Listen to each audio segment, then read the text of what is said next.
records are from non-Muslim sources. They have not been written by Muslims.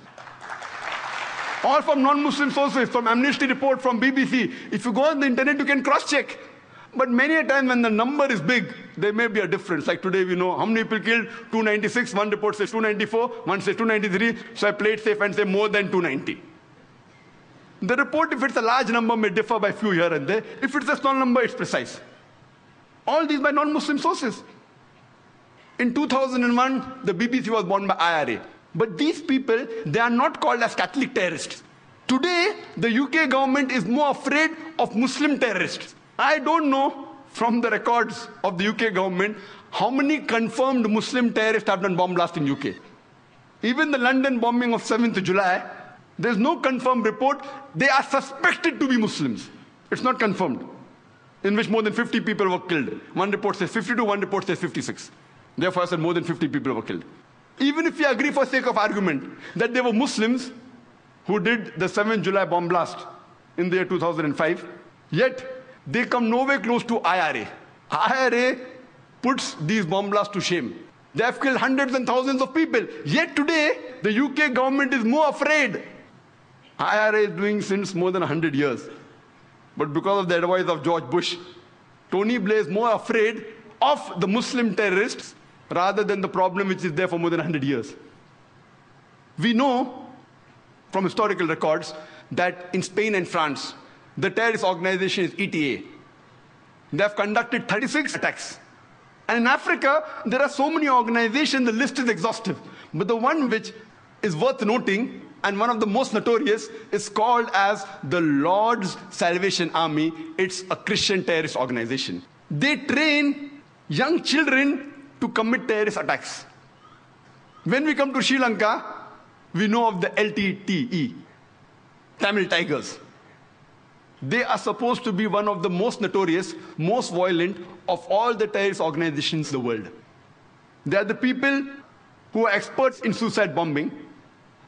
And they even take help of children. They train them and they let them take part in suicide bombing.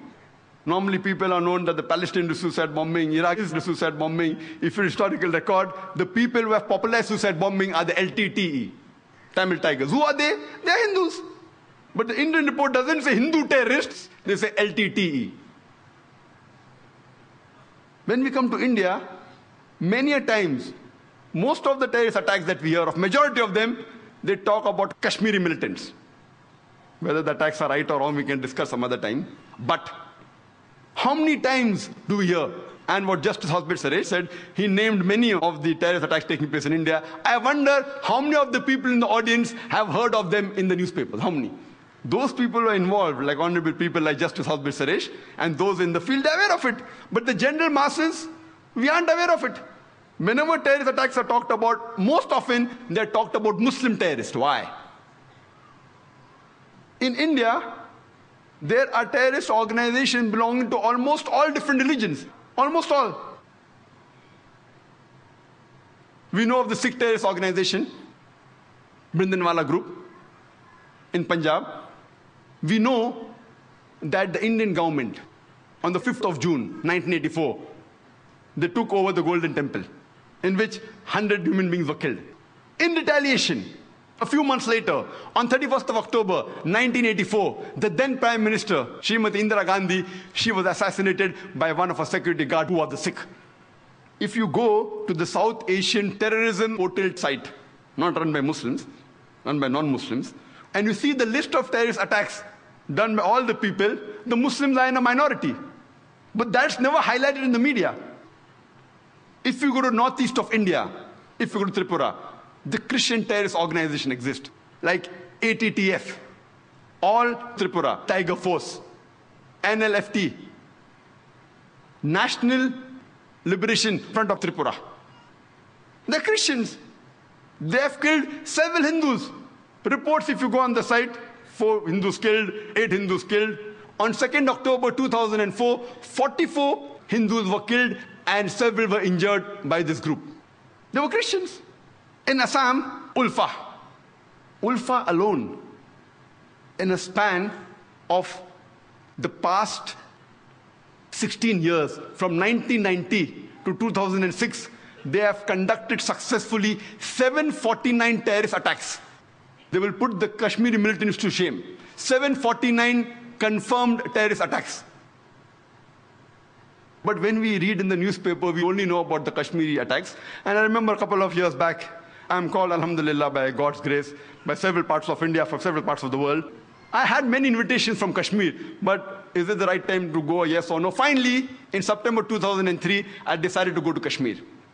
And there I gave a talk in Srinagar, and they told me, the organizers, that in the past 14 years, first time the government gave permission for a public talk. And they organized my talk in polo grounds in Kashmir, in which 100,000 people attended.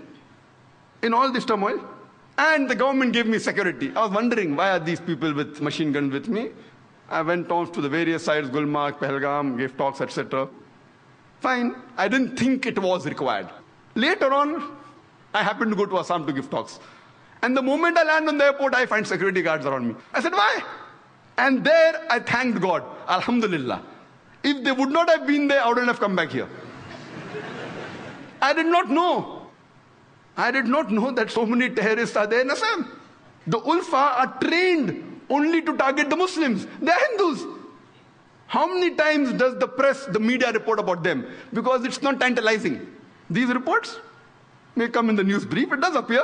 News briefs, how many people note it? Never in the headlines. In news briefs. Amongst the organizations, terrorist organizations, the Naxalites. We know of the Maoists. The Maoists are communist. Number one terrorist attacks that have been done in India, maximum are by the Maoists. Only in Nepal, in the past 7 years, they have conducted 99 terrorist attacks. And out of the 600 districts in India, according to the Indian government, according to the site on terrorism, they say that they are present in 150 districts of India. They have done terrorist attacks in 1/3 parts of India. Number one, if you compare the people they have killed, the attacks they have done, compared to the Kashmir militants, it's no way comparable. The Maoists are a bigger danger for India, but yet we find that the government is more afraid of the Muslim terrorists. Why? The reason is George Bush. Just a couple of days back, on the 9th of September, an article came in Times of India, not on the front page, inside, but quite a big article, that 875 rockets, a haul of ammunition, 875 rockets, which were supposed to be supplied to the Maoists, they were intercepted. And they were confiscated. And 30 rocket launchers. Imagine, it is the biggest haul in the history of India that any terrorist organization that the government has caught. 875 rockets. They can wage a war against the Indian army. And the DGP of Andhra Pradesh in Hyderabad, he was shocked. He said that with these rocket launchers, they can attack any police station, any tanks of the Indian government from a distance of 600 meters. From more than half a kilometer away, they can attack the Indian tanks, the Indian police station, and you can't do anything. Rocket launchers. Yet we see people are more afraid of people who have a beard, people who are wearing a cap, people who have trousers above the ankle. Are they more dangerous than the rocket launchers? Why? Why are they targeting the Muslims particularly? It's a question. It is a ploy of the Western media, the media controlled by the politicians. And when we analyze, we can surely say, without any doubt, that terrorism is not a Muslim monopoly. Not only is it not a Muslim monopoly, it is not even a speciality of the Muslims. It is not even encouraged in Islam. It is prohibited in Islam. I, being a student of comparative religion, I cannot say that all the religions say that you should not kill innocent human beings. But I can surely say that most of the